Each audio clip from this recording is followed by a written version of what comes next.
Meet me at the Musial with Alan and Daniel. We'll talk about the Cardinals all night long. Everyone come gather round, listen to your favorite sound. We'll talk about the Cardinals all night long. We'll talk the games and all the rest, about the team that we love best. We'll talk about the Cardinals all night long. We're gonna talk about the Cardinals all night long.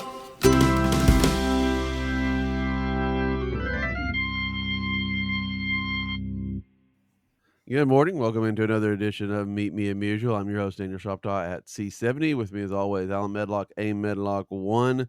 You Saturday morning after the Cardinals have won a game against the Chicago Cubs, and that is always a good way to start a day. Alan, I mean, again, even if there's nothing much going on in this season right now, beating the Cubs is a good thing.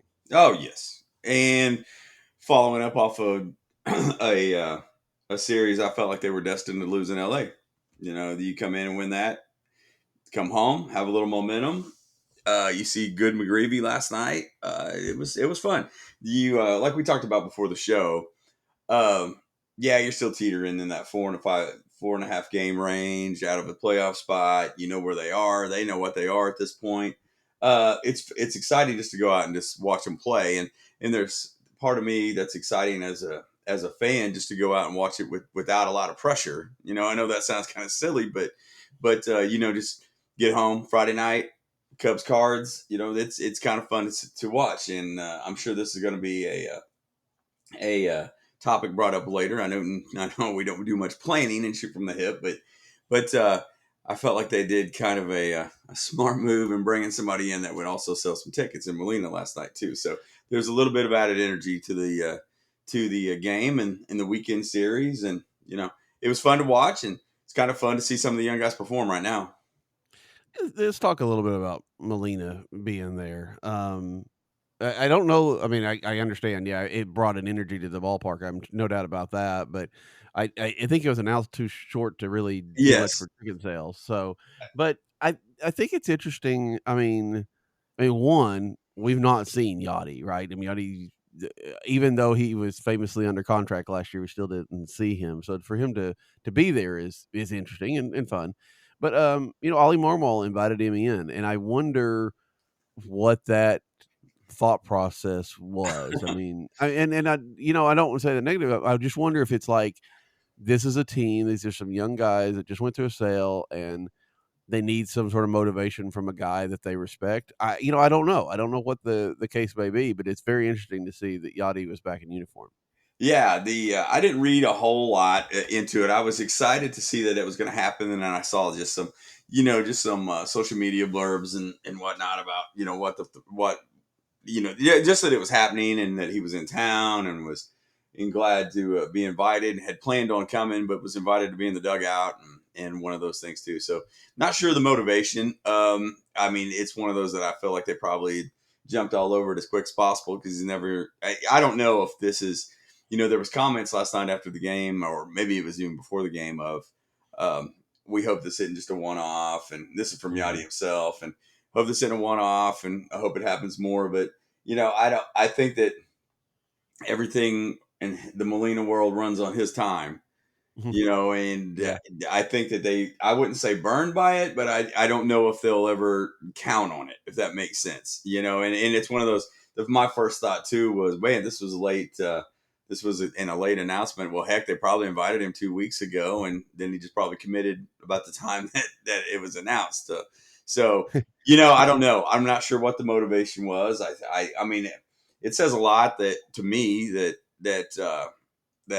Marmol obviously is comfortable in his own skin, and it kind of lends to more some of the things that we had talked about, to where I felt like you've heard his voice more and seen some of his persona more this year than we have in the past 3 years. And you could draw the line of, hey, he's extremely comfortable, or B, he knows it's not going to matter. I don't know. Yeah, yeah. I think he's very comfortable, and I think it may be his relationship, even with Hein Bloom, may be different than some of us think. Um, but yeah, Yachty might have just been there today, when they got to the ballpark. He's like, Yeah, "Oh, I no, mean, yeah, quit it's it." yeah, Uh, exactly. I mean, think about all those times where he failed to report, and not in a bad way. yeah, I mean, for other guys, right, it probably would have in a bad way, but that was it was very common. yeah, yeah. Um, so I think that, and you do wonder if maybe, because a lot of things that kept Molina away were personal issues, family things, getting settled, all that Yeah, kind of stuff, and his son's playing ball and all that. And you wonder if some of those have eased up enough that it allows him to come for a game or two or here and there. I mean, he's still probably not going to um, be at a spot where he can, fully take the reins, if you will. But yeah, I don't know. I just thought it was fun. I mean, we haven't seen. I mean, we've seen them back at the ballpark for events like Wainwright's retirement and things like that. But Yachty and of course Albert's got his contract with the Angels. I don't know what he's doing out there, but and he's on MLB Network some. But it's always good to have those guys back at the ballpark, and it's always going to give. Like I said, even if the crowd is half the size it normally is, it's always going to give a little bit of a buzz to people talking about them and pointing them out in the dugout, and probably gives a little bit of a boost again when you're not doing it all the time. Gave a little bit of a boost to the team. I mean, they came out and played a very good game, and I'm sure part of that was, just the excitement of having Yachty there, and maybe hey, let's not mess up in front of the Cardinal Hall of Famer, shall we? And they took it to the Cubs. You can't argue with that. yeah. That's any energy's good energy at this point, and it was exciting to watch. It's kind of going back to where you started about how you feel like Marmol and Bloom relationship seems to be pretty good and pretty strong, and just what we know, and or whether Marmol knows that he may be shortlisted on the retention sheet. Mhm. I don't know, but do you feel like maybe this is the natural role of things that now it's easy to point a lot of fingers at Mo that weren't necessarily apparent up until the end, if that makes sense. Yeah. Like maybe he was suppressed a little bit more than he has been. Now he doesn't care. Bernie had a piece on the radio yesterday that and he flat out said it that Molina can't stand Mo, and said that Hmm. that may have been some of this, and that now that hey, now when we know the direction this is going to go, that in the past that Mo may have blocked a situation like this, but Marmal's like, nah, this is what we're going to do, and now he has no other choice but to say, yeah, okay, that's cool, go ahead and roll with it. So I thought that was a little bit interesting. Now I'm not saying, not conspiracy theory on any of Mhm. this, but it's easy when the guy's walking out the door to point out the flaws. Now, my Yeah. question is, were they flaws? And I just didn't see them. One of those things. I don't know. So Mhm. I'm not going to pass judgment on that. But I do feel like we've heard a lot of those things in the past 2 to 3 weeks, especially after the deadline. That hey, he's dead man walking, so you can pretty much say whatever you want. Yeah, it's interesting. I did not read that about Bernie, and I'd be interested to know how he knows that. I mean, Bernie's obviously got connections in common. And I don't discount it at all. You're going the same route that I am, though, in the fact that you're just saying it now. Well, yeah, I've He's never taking a heard that ton of those before. shots. Yeah, No. um, and I think that there is something. Not only like you said, Mo's done.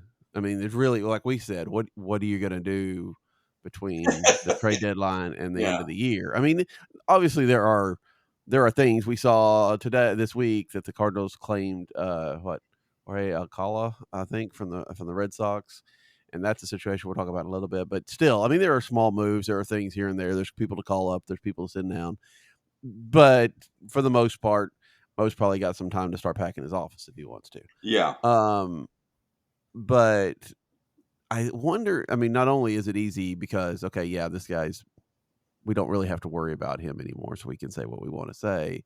I also wonder if there's a little bit of permission, maybe implied or explicit even, saying, hey, if Mo says, "Hey, look, I'm not going to be here. If you need to blame me for something, go ahead. You know, I'm not gonna, don't worry about it. Just, if you want to, look better or, defend yourself by saying, "Hey, it's on, Mo didn't let me do this," and go ahead. And then I don't know that. I don't know that. I think it's natural either way. But there could be a spot where Mo's like, it can't hurt me, And I will say there has been a lot of Mo bashing everywhere. I mean, media, fan base, pointed comments by Marmal or whatever. And a lot of it's fair. I'm not going to argue with that. It's just it feels like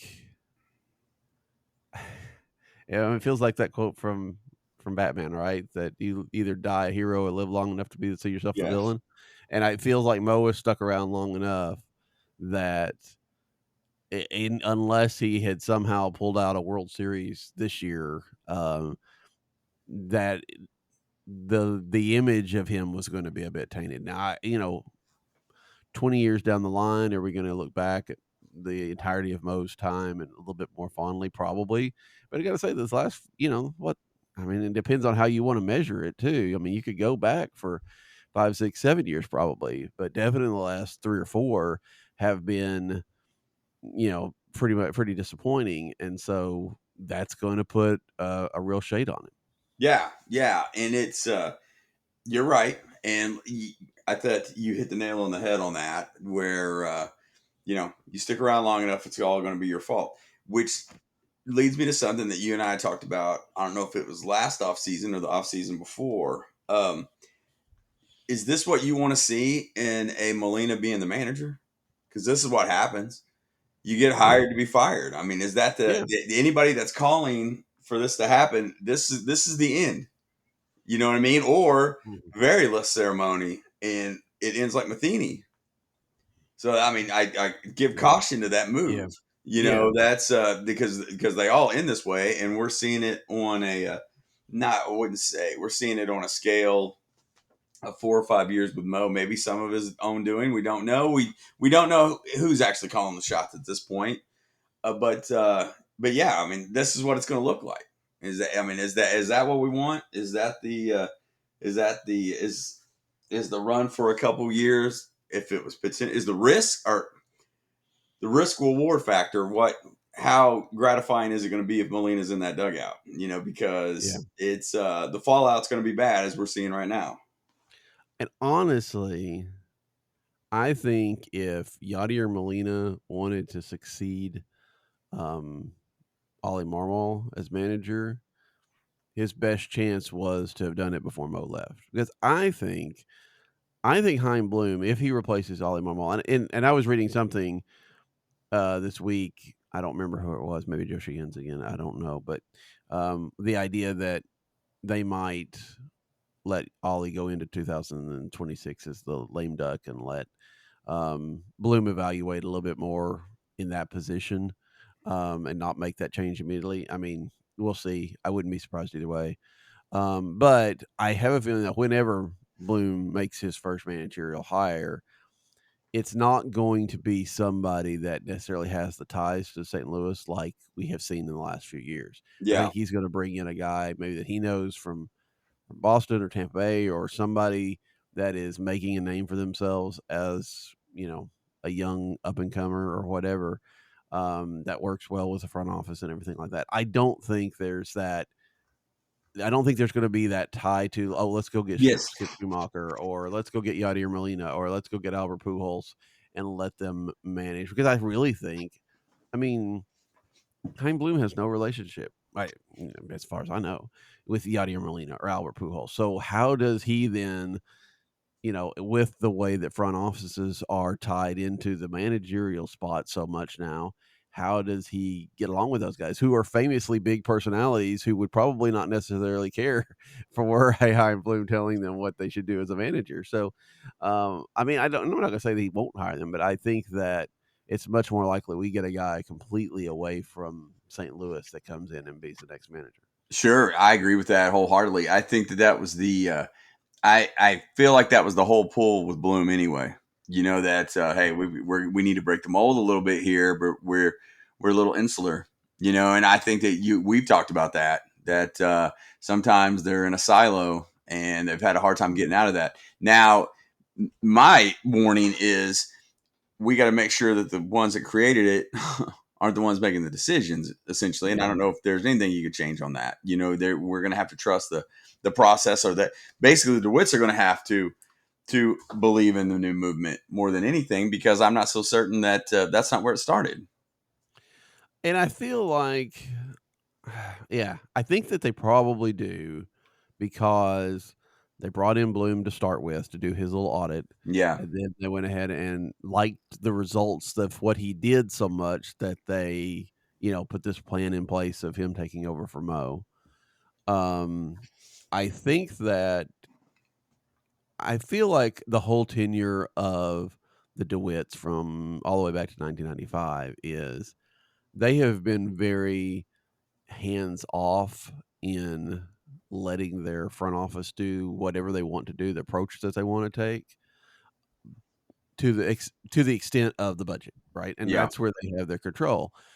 And I think that, I think if Heim Bloom says we need to do X, Y, and Z, and they're probably going to say, okay, this is why we brought you in, much like they brought in, Jeff Ludnow, because they saw that they needed to make some changes. Um, so I think that, again, if he says we need to go out and spend $300 million on player X, then they're going to say, well, let's go to plan B. But, Yeah. but for the most part, I think if he's saying, hey, and I think we've seen some of that, right? We saw their approach in the draft. We've kind of seen some of these smaller moves. We saw, like Luka Baker get designated for assignment this week, just because it doesn't feel like he had a place. So they've gone ahead and started to shuffle things a little bit and try to get a little bit more of the approach that Heimblum wants. So I think that I don't expect there to be a lot of conflict there, and I do expect some changes, but again, to the extent of they're still not going to go out and spend a whole lot of money. Yeah. Yeah. I think that's where the buck's going to stop on that one. But it is exciting to feel like, yes, this is in the true Cardinal fashion. They weren't gonna flip the table over at one time. It's going to be year 3 before he gets to make the shots. And honestly, for him, that may for Bloom, that may be the golden ticket, as you get 2 years to set things in place before you can finally start making the decisions, and it's not rushed upon you. So it'd be pretty nice. But yeah, I mean, I hate to be so skeptical on it, but I want to I got to see it to believe it. And I'm just curious to see what the direction looks like in the off season, and if this rebuild gets deeper, and back to back to the screws a little bit, or if there's been any potential momentum built of the lineup now that you feel like you could add. I mean, I'll be curious, and I'm actually excited to see kind of how everything maps out after the season's over, and after you get that final meeting, that they haven't been the best about pulling off in the past few years, but to kind of map out the direction, to kind of see where we're going, and see what they think they're going to look like. Yeah, and I think we talked about it. I'm not 100% sure. I'm pretty sure we did. But what does that final press conference look like? Is it just Mo? Is it Mo and Heim? Yeah. Is it just Heim? It feels like Mo's going to have a chance to have a somewhat of a goodbye, but he may have a goodbye press conference like the last day of the season, and then they just move on to who knows. And it may be telling if and how they do that. How much change is coming. But again, I think a lot of us are tying ourselves to Heimblum's going to fix everything. Yeah. And, again, one, this process is probably not a one off season process. Sure. And two, we don't know, like you said, ownership's still there. So, there's still those limitations. And three, we just don't know, right? I mean, we saw Heimblum be pretty good at Tampa Bay. We saw Heimblum, get fired out of Boston, although with caveats and everything that go along with that time. We don't really. I mean, Heimblum has a great reputation, but we haven't necessarily seen it in practice yet. So we'll see how that looks when he comes to St. Louis in a different type of environment. Sure, and you're exactly right. I mean, that's I'm I want to know where the buck stops really, and I'm worried about that. To be honest with you, that the money's being made regardless, and I don't. I mean, I hate to be like that, but I mean, I kind of feel like there's an element to that there needs to be a shift in mindset, and I hope they're on the path to do that. I mean, I just don't know. Yeah. There's an excitement to me just because I mean I'm a Mo supporter, I have been, and but I understand. I mean, I get it. I mean, he's it's an eternity in baseball years that he's been in charge, Oh, yeah. and for better or worse, it always ends like this, and it's going to be, the ceremony is probably not going to be what it should be. In 20 years, it probably will be, but you're right.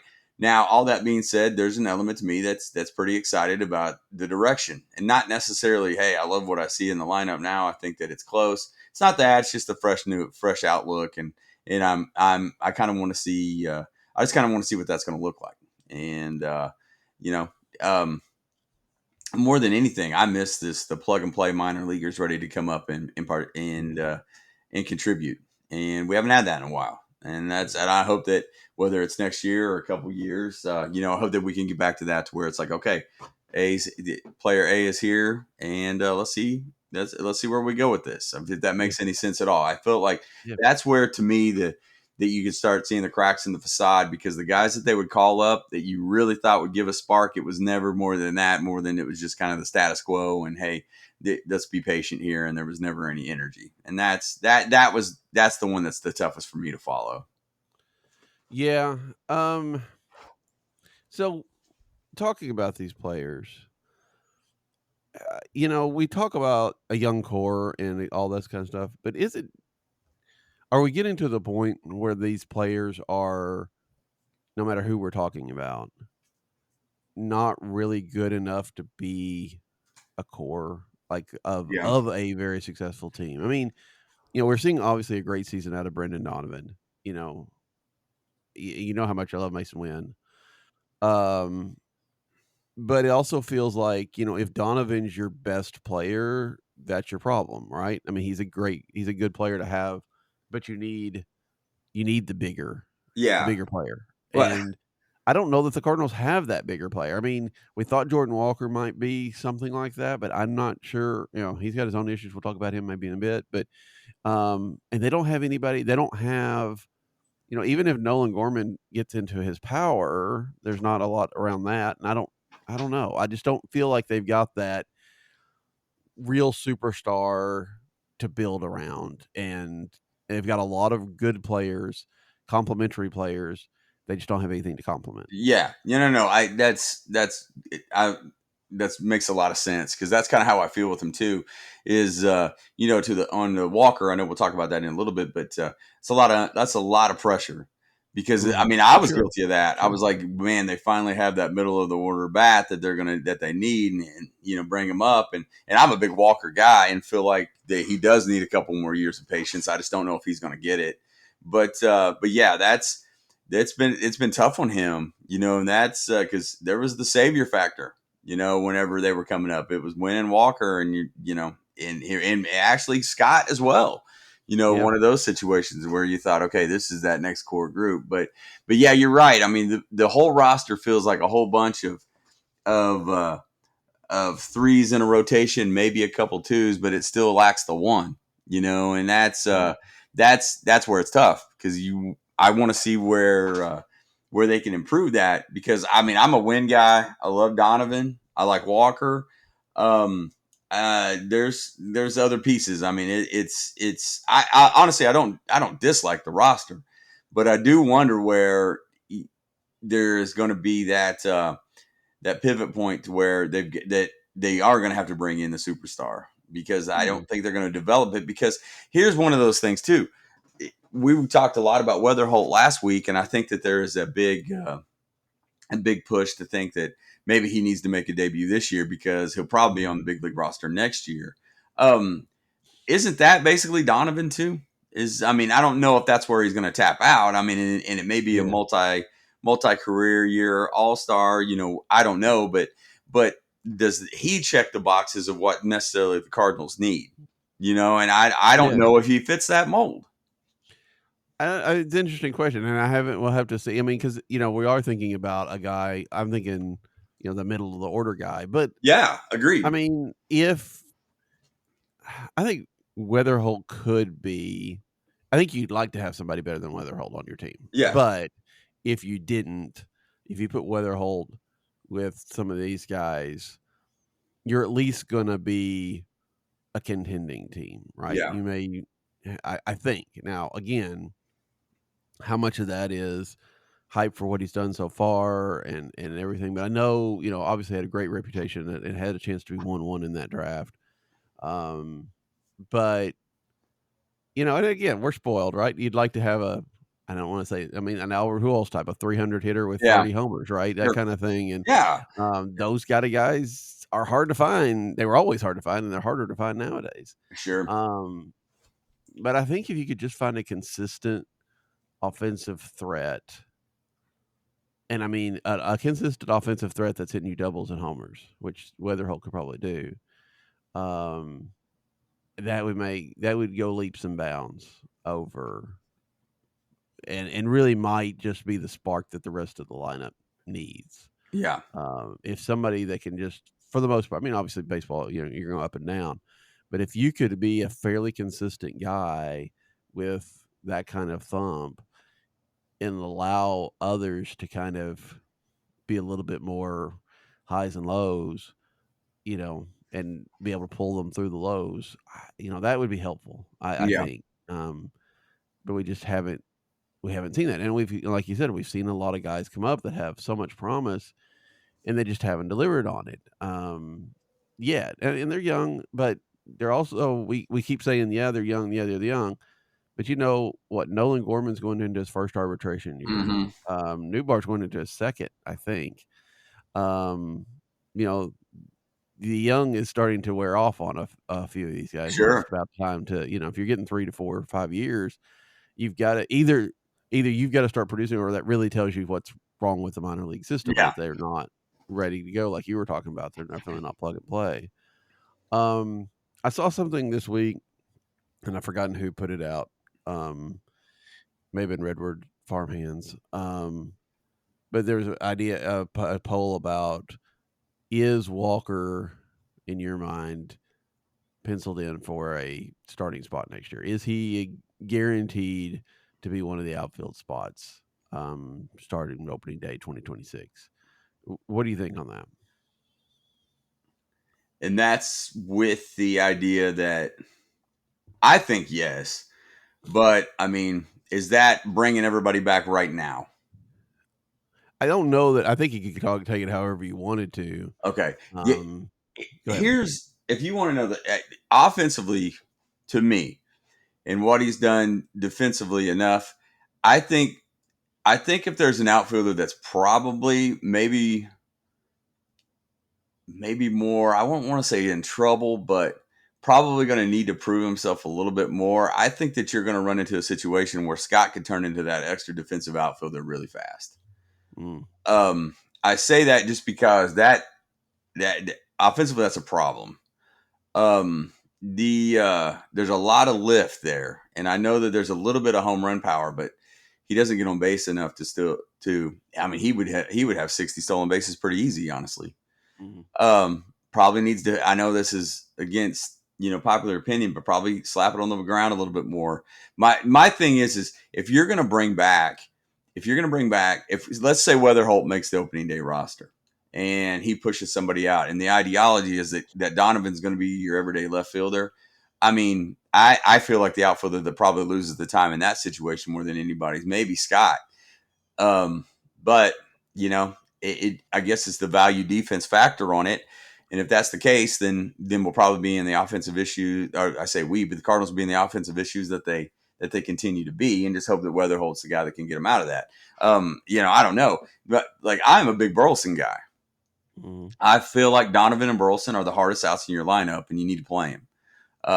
Then that rolls into a whole other situation of now the Herrera factor. I mean, to me, yes, but I feel like there's a whole lot of moving parts, and I think that's why the roster glut still gets brought up, because there's so many pieces that we want to say they're movable, but they're basically just the same. If you could combine two of them, it'd be a darn good player, but you just can't do that.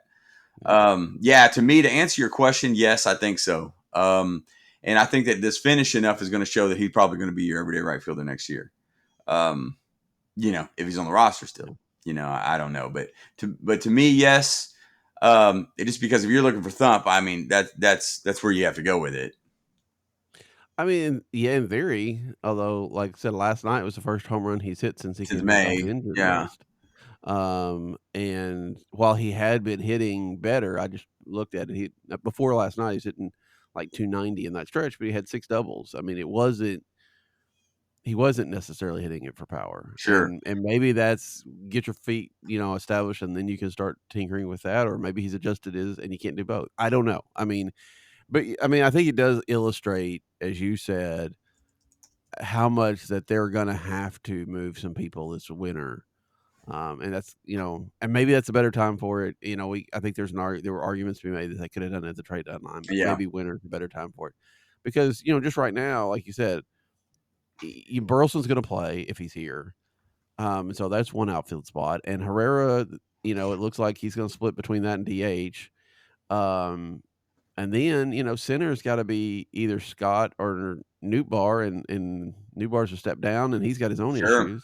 Yeah. And then that doesn't leave you a spot for Walker. That doesn't leave you a spot for Donovan if Weatherholtz comes up and pushes him out there.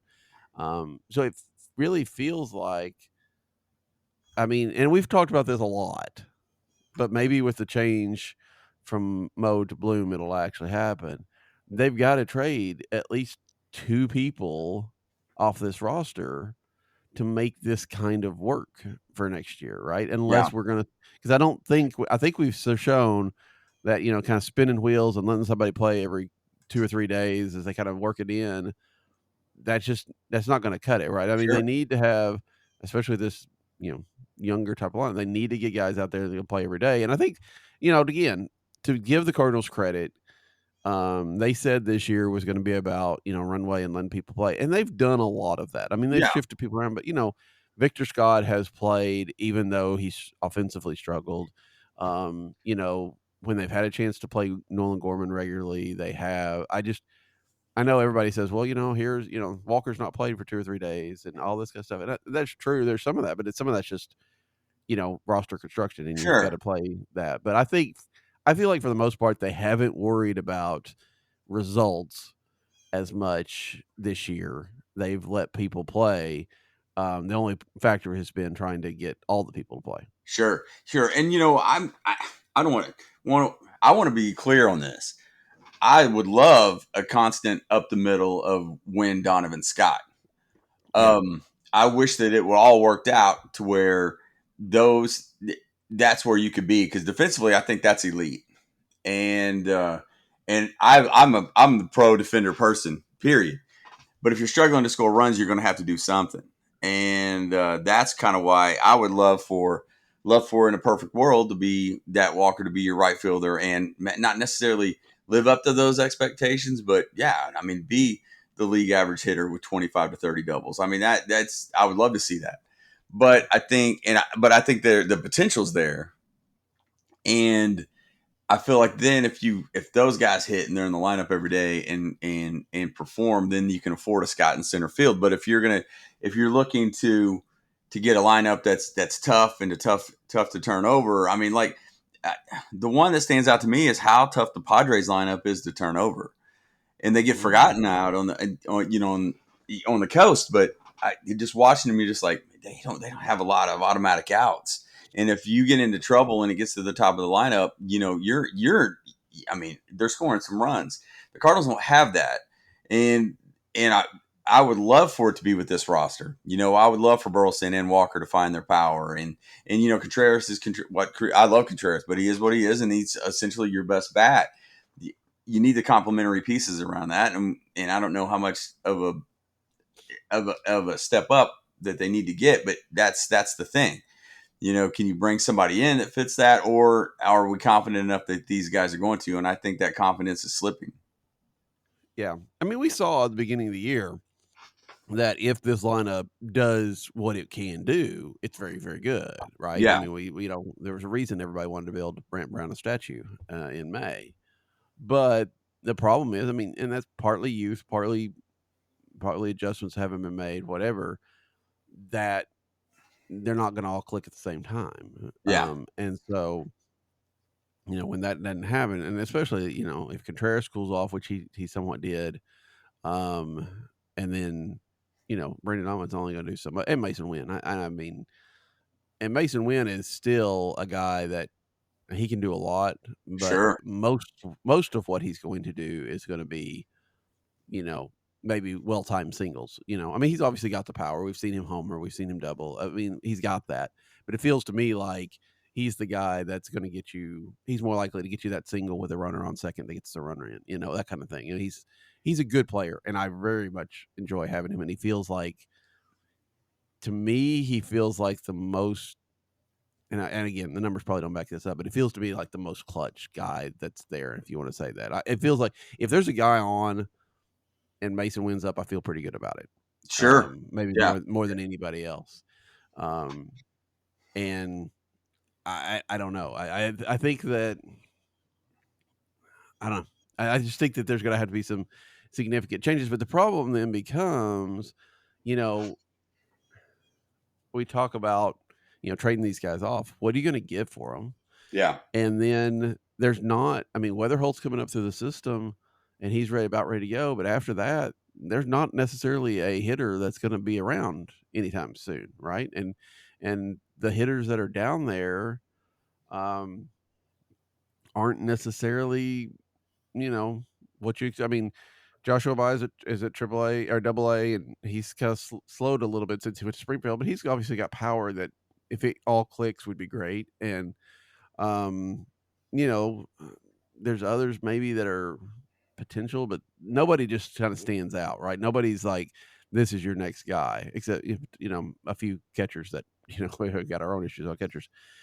So, are they going to be able to trade Nootbaar for a prospect that they like, and that could be moving up the system? I mean, that doesn't seem likely, right? I mean, a guy that's on kind of the low point of his value.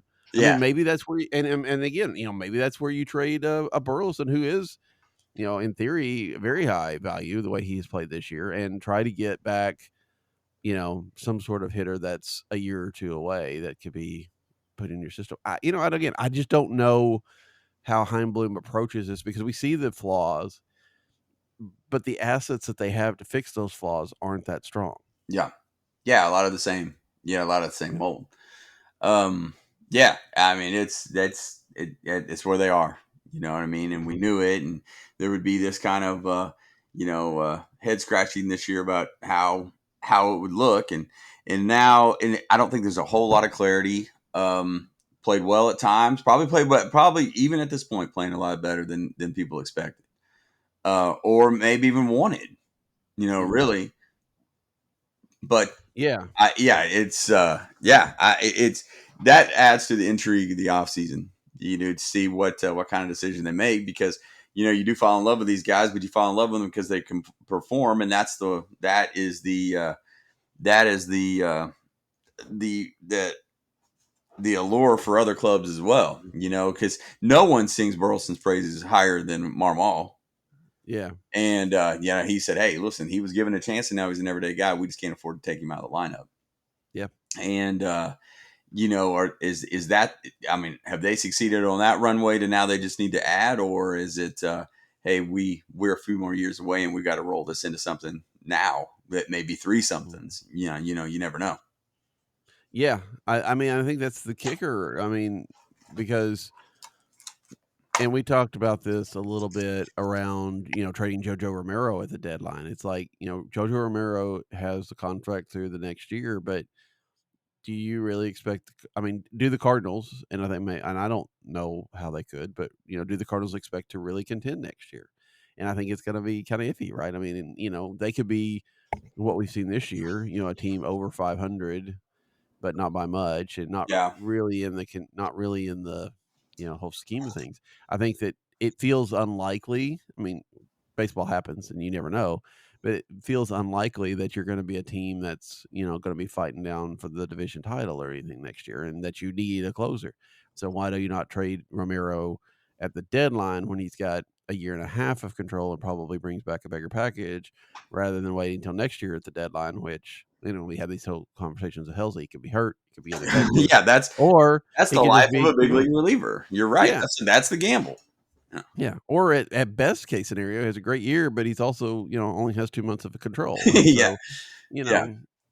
know, so I guess it's really going to be interesting, and I don't know that Chaim Bloom will ever come out and say our window is to win again in 27 or 28, to be a top-notch team in that year. Obviously you're going to go out and try to compete every year, but they expect that their window really opens in 27 or 28.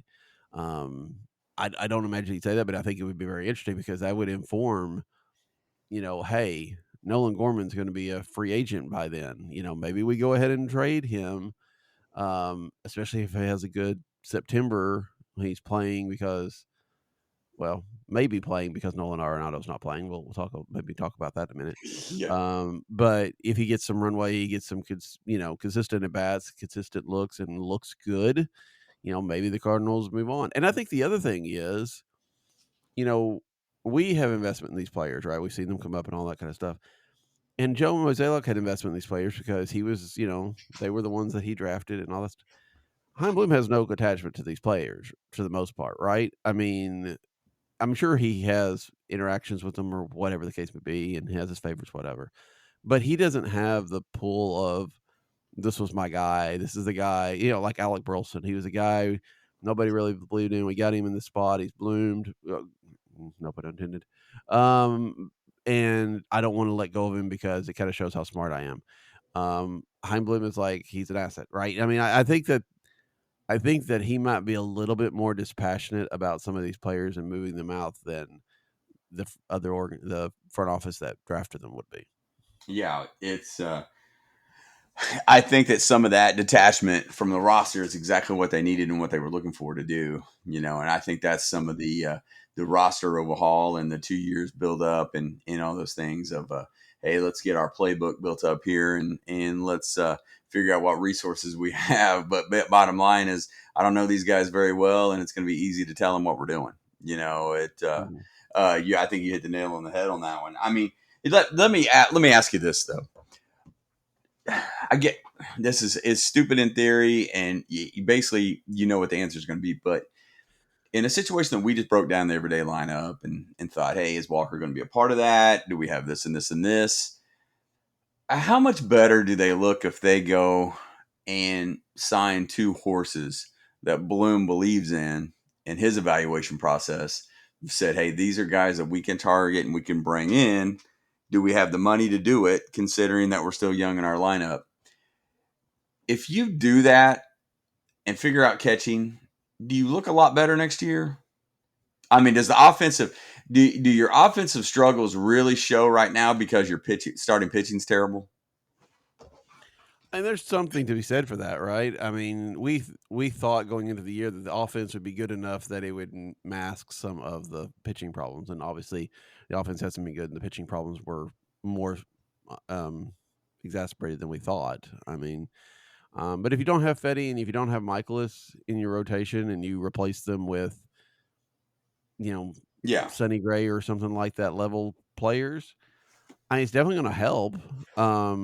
I think that would be a way to sell the front office on here. This is a way we can contend while still starting to, refresh the minor leagues and going in that direction. which I mean is not I just don't know what kind of free agent starters are out there that would Yeah. fit that bill. Well, that's the thing. I mean, you're gonna sign your gray types. I would assume. I mean, but with track records of success. But here's my thing. I don't know. This is where there's a little bit of optimism to me, because I would think next year you're looking at a situation to where you're gonna go Gray, Palante, Matthews, trying to think you 4 and 5, but I think Leahy's probably going to be in the talks on that in the current regime. Yeah. And that's one of those things where that's not going to build you confidence. Can you pay for a Merrill Kelly? Can you give a Sonny Gray contract to Merrill Kelly? Well, then you get a little bit better. Can you do it for two different guys without blocking anybody? Would be interesting, but I don't know if they could do that. And that's not been their MO this whole time. So I just kind of wonder, as far as runway goes, does runway mean Matthew? It probably meant Matthews and potentially Roby if Roby doesn't get hurt. But I don't know. I think there's a groundswell that we may see Leahy get extended as far as inning wise go. And I mean, then it goes into, hey, I like those guys, but is that the insular part that we're talking about, that you're going to have a hard time seeing improvement because nothing ever changes? Yeah. I mean, they're going to have to sign. It feels like to me they have to sign at least one pitcher, right? Because I just don't think they can fill that rotation well. I don't think they want to rely on Quinn Matthews, although he may be an option, but I don't think they want to rely on that. And like you said, Dakota Roby's off the books. Just kind of glancing through, except Merrill Kelly may be one of the better ones, even though he's 37. It might be one that fits in the Cardinals budget. I remember reading at the deadline that if, they didn't expect him to necessarily get a $50 million contract, in his next contract, because whatever, if they had kept him and then the qualifying offer and what the pick, all that stuff. So, given the payroll, could the Cardinals be in on that? I think that would seem reasonable. There's a Dustin May out there that's young. I know he's had his struggles, but do you take a gamble thinking that you can fix him to some degree? I mean, I don't know. Jordan Montgomery, if you want a reunion. I wondered about that. Or do you, again, I don't think they would go this way, because I think in the past they might have. Yeah. But, you've got a Max Scherzer and you've got a Justin Verlander, who are the old veteran guys that you could get on a 1-year contract. And of course, Scherzer's got the Cardinal, the St. Louis connection. I don't know because I don't know that they stay. I mean, Verlander probably has, but I don't know if Scherzer has stayed healthy enough for you to, consider them, at least covering innings. But then again, do you get a Scherzer as your fifth starter, if only to, to sell tickets for a little bit? Yeah. I mean, that would be the factor. I just shooting from the hip here. I just don't feel like Bloom is going to go sign a 40-year-old guy. Probably not. Yeah. You know what I mean? And as much as the story would be awesome and we would love it, I mean, it's one of those, I think I'll have a hard time with this, but I think that I probably need to turn the page on ideology that this is the way that they've done stuff, but like I said, I got to see it to believe it if it's going to be different, because I feel like there's going to have to be a lot of flex given from a group that hasn't done it in a few years. So yeah, but you're right. I mean, it's one of those. I mean, I'm a big Merrill Kelly guy, and I feel like that's somebody that would play well in St. Louis. 30-year-old guy, get him the Gray contract. I don't know. He may be the best on the market this offseason, which immediately prices you out of what the Cardinals have historically done. So I don't know if that's something they want to do. How much have the pitching injuries in Memphis completely changed the outlook on how it's going to go in the rotation next year? I mean, to me, I feel like they have to go get people, but right. I mean, I don't know. Yeah, because I'm sure that coming into this year, you expected. I mean, we all expected Quinn Matthews to be on the team at some point in time this year, right? And Roby maybe, but definitely both of those guys locking down spots in 2026. And then you had, Gray, Liberatore, Palante, and those two guys. And obviously Roby's not I think there's questions if we'll ever see Roby just because of his injury history and how late it's going to be by the time he gets to back with this. But Yeah. I'm sure that's neither set here nor there. In Matthews, I think we've seen some good stuff out of him. We saw a real good start out of him Thursday, but I still don't know that. I mean, it's not out of the realm of possibility, and we'll see what he does in the rest of August and September. But I wouldn't think it's out of the realm of possibility. He goes to spring training, competing for the 5th spot, and even if he has a good spring, maybe he goes back to Memphis. I don't know. I mean, it just depends on what they do this winter. But I don't think you can necessarily guarantee him going in. So I don't see how they get by without buying at least one starter on the market. Or you're gonna. I mean, if they don't, it's almost getting close to, we're just gonna give up again this season. And Yeah. That's because that's kind of where I'm going. I'm thinking, well, have they seen enough in the lineup to where, hey, let's go get somebody and let's keep it. Yes, we can do a development year still, but let's see if we can keep ourselves in it because we've shown that we've seen enough to where we think they can. If that makes any sense, which may be completely wrong. I don't know, but they're going to have to supplement somewhere because I mean everybody that you thought was going to be here is hurt. Yep. Yeah, and like you know what? I forget about Liberatore too. I don't know why. I mean, I think he's kind of running out of gas, but he's probably my favorite starter to watch. Yeah. And I mean, McGreevy's in that mix too, obviously. Yeah. But I mean, we saw a great outing out of him last night. But I also think McGreevy is in that same mold of not striking anybody out, and probably a 4 or 4.5 ERA. I mean, that's just who I think McGreevy is over a long period of time. Which you could probably live with that as a 4 or a 5. You know what I mean? Like we had talked about before, but I don't know if they have that. I don't know if they have that kind of luxury. Right. So yeah, I didn't, and like you said, all we could do is kind of project for what they have done. We don't necessarily know that that's going to be what they will do with the changes at the front office. Okay, so this week, I think it was this week. I guess it may be beginning of last week, since we recorded last. Nolan Arenado went on the injured list with a shoulder issue. When that came out, I think a lot of people thought Nolan was done for the year. Was that a fair assessment? I would think so. I mean, I'd ask you the question. I said, do you think we'll see him before the last series of the season at home? For several reasons, you know what I mean? To the celebrity style, exit. I don't know, but go ahead. I'm concerned about this situation. I'll be honest. Yeah, and there were some that thought that maybe we would never see Nolan Arenado as a Cardinal again, which is.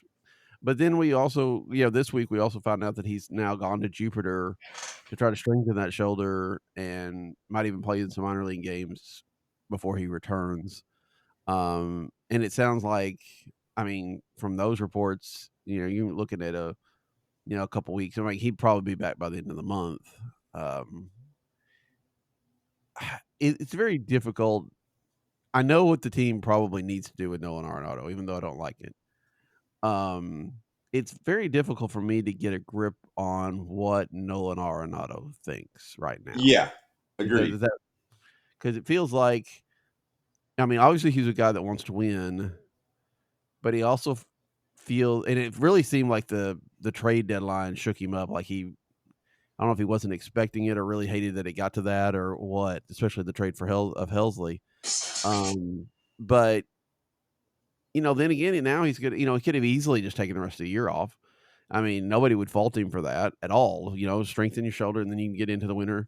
And I don't know if this is hey, I've got to get better so I can maybe have a good final kick so I can be an attractive thing on the trade market, or if this is hey, I've got to play because I got to play and it's Nolan Arenado and he's still going to want to stay in St. Louis if he can. I really don't know where the arrow is pointing on this. Yeah, that's the mystery to me too. Is now did I would assume he had to agree to it.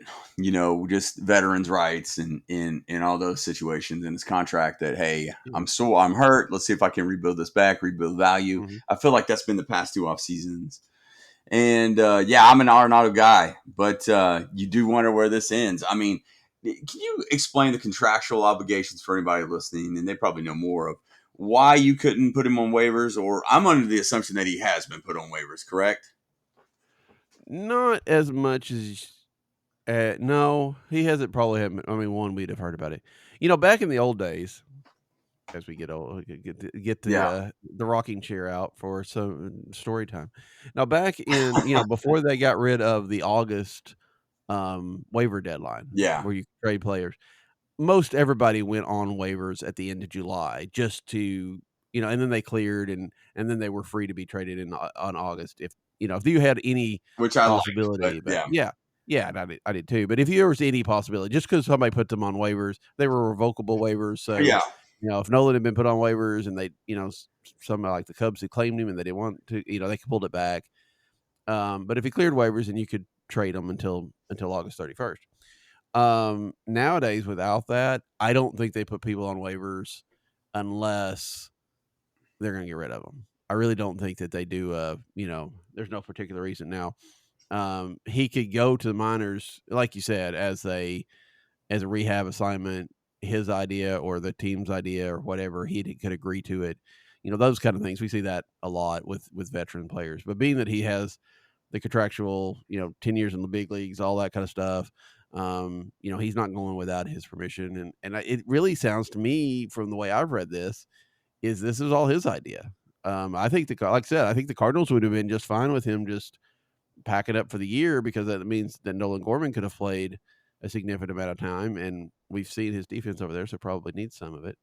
So I feel like this was him saying, okay, I need to go and do the work here in Jupiter. And I think it's again, I don't know if it's to try to increase his trade value or if it's like, I owe this team. I don't know. yeah. That's I would like to know the line of thought, which we never will, but just this the mechanism of how this worked. It's kind of crazy. The day after the deadline of, hey, this is what we're looking to do. We got to get these guys up, or hey, I'm hurt. I'm not doing you any good. Yeah, I don't know. I'm not. I think it's easy to point to the fact that Arnaudo, you may look that he's greedy, but I'm not so certain that he's not a pretty good guy. Oh There yeah. was a lot of knock on him in Tulsa about just being too lethargic and lazy and may not pan out. Although you would see him on the field and he was the best player, bar none. Hmm. So I kind of go back to these things where it's like, well, I mean, is it the writing on the wall that something needs to be done? Or is it one of those like, hey, I've made enough money. I've done this in my career. Let me go see if I can reestablish myself and we'll start from square one. I mean, you got to got to give him credit for that. Oh yeah. I mean, I hate that the Nolan Arenado Yeah. experience has not been what we thought it would be. I mean, we got 22 out of it, and 21 was good. I mean, and he's had his moments, but it's not been what we would have liked to see. I mean, granted, he was, I think, I don't say he wasn't a Coors Field product. He wasn't that, but he was getting older when he came to St. Louis, so Yeah. it's not surprising. And we talk a lot about how, guys, especially mid-30s, just start to fall off a cliff, and we've seen some of that. Although, we thought that about Paul Goldschmidt, and then he goes to New York and has a pretty good year. So I don't know. Um, so I don't know. I do think, man, I really feel like his no trade list is going to be wider this year. I mean, like Yeah. he's gonna have more options. If somebody comes knocking, they're probably gonna. But I just don't know. Even if he has a good, even if he has a good 6 weeks or last month, does somebody trade for him knowing that he's, the Yeah. glove is still there, but the bat's kind of iffy, and he's owed. I mean, granted, the Cardinals pay some of that down, but he's owed, I think, 37 million, 42 million over the next 2 years. I mean, for a glove first third baseman, that's a lot for a contending team to swallow. Yeah. Yeah, that's I agree. I mean, my question to you is he on the opening day roster next year? Man. It'll be tough. I mean, it's tough to answer because shoot from the hip, knee jerk, whatever you want to say. I want to say no, but I'm like, there may not be any option. Yeah, I mean, I feel like again, changing in ownership, changing in front office makes it difficult. Does Bloom have connections or an ability to work a deal that Mo might not have had, and then he can work that deal, and Arenado will be fine with it? Are they to the point now that it doesn't matter what they get back for an Arenado as Yeah, long as he accepts for the deal? I mean, we don't even know what Houston was going to give up. We don't know what Boston was going to give up when they were very close to making that deal. It may not have been much of a return yeah. anyway. I mean, I would venture to bet that it wasn't much. Right, but it's gonna be even less now Yeah, because he's a year older and all that stuff. So, are we content to move Nolan Arenado and pay $30 million or whatever the case may be for a double A prospect that maybe not in somebody's top 10? I mean, because that feels like that's kind of what it would be, right? And I don't know. I wouldn't like that personally, but I can understand why the team would have to do that. yeah, Um, I feel like he probably, man, but like you said, I just don't. I think he's probably on the roster. yeah, I think that he comes back with a understanding of his role on the team, that he's not necessarily your starting third baseman. That that he will play a lot, but he might not play a majority of the time. Um, Unless he shows that he can, that things are back. yeah, Um, I just I have trouble seeing who would take him that's gonna fit the requirements that he wants of being in contention and being a place where he could take his family. yeah, Um, I have trouble with that. I mean, I could be easily wrong, but and I kind of, again, I would love to see Nolan Arenado finish his time in St. Louis. I would love to see him have a bit of a resurgence. I would love for him to be. I mean, I don't know what Nolan Arenado is, how people regard Nolan Arenado as a Cardinal, right? I think that in the past, after in a few years, he'll have a little bit more of a glow to him, but I think I mean, I loved having him. A lot of people love him, but I also feel like there's a decent amount of people that have said this hasn't worked, and why is he still here? yeah, yeah. It's probably unfair to him. I don't Oh know. yeah, I don't know if he's yeah. the personality type to to. He's. I don't know. It's weird. He's has performance alone has yes been loved. I don't know if personality has. I think there's a lot of man, this guy has zero leadership quality because it's the stuff that we don't see. You know what I Right. mean? One of those things, and it's tough for him because as a guy that I saw in Tulsa dominate and then go to Colorado, and you're like, man, I'd always love to have an R have a superstar like that, and Mm-hmm. he did his part for when he could, and just kind of fell apart around him.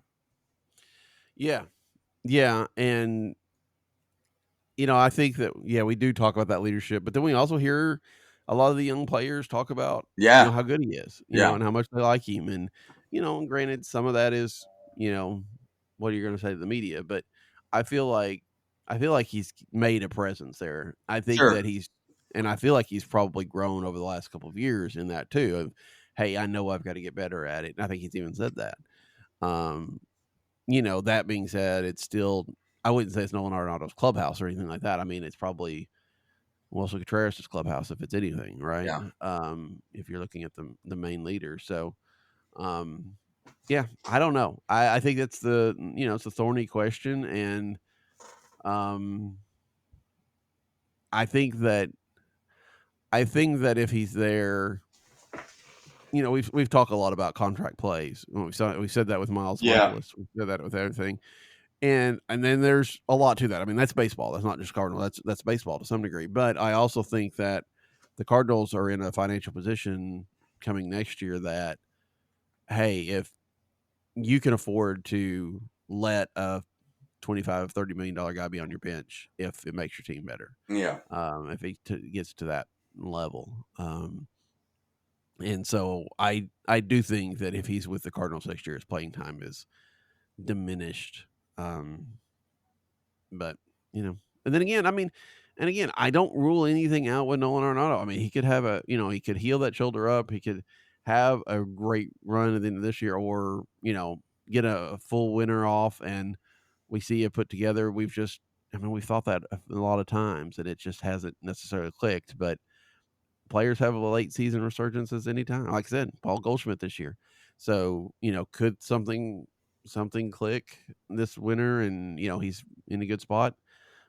Hopefully. But we'll never know until next year. Yeah. Yeah. So, it goes right back into this where, I'm an off-season fan anyway, outside of the no games, but, all the talk and rumors and moves. And now that it's a new direction too, I kind of want to see, how this works out. And that's going to be, that will be the first issue that gets brought up. Yeah. Yeah. I don't know. It should be interesting. And, again, it's this time of year, there's not a lot to talk about on the field. So we'll talk about all the other stuff as well. But anyway, I guess we probably should quickly hit, though, the fact that the Cardinals did win the series this year against the Dodgers. And they, and I think that you had a point before we started that I thought was very interesting. And you talked about at the beginning of the show, watching the team and not having any necessarily expectations or any pressure of, hey, they've got to win or anything like that. But you were talking about how you feel like that's the total opposite in Chicago right now. Oh, boy, yeah.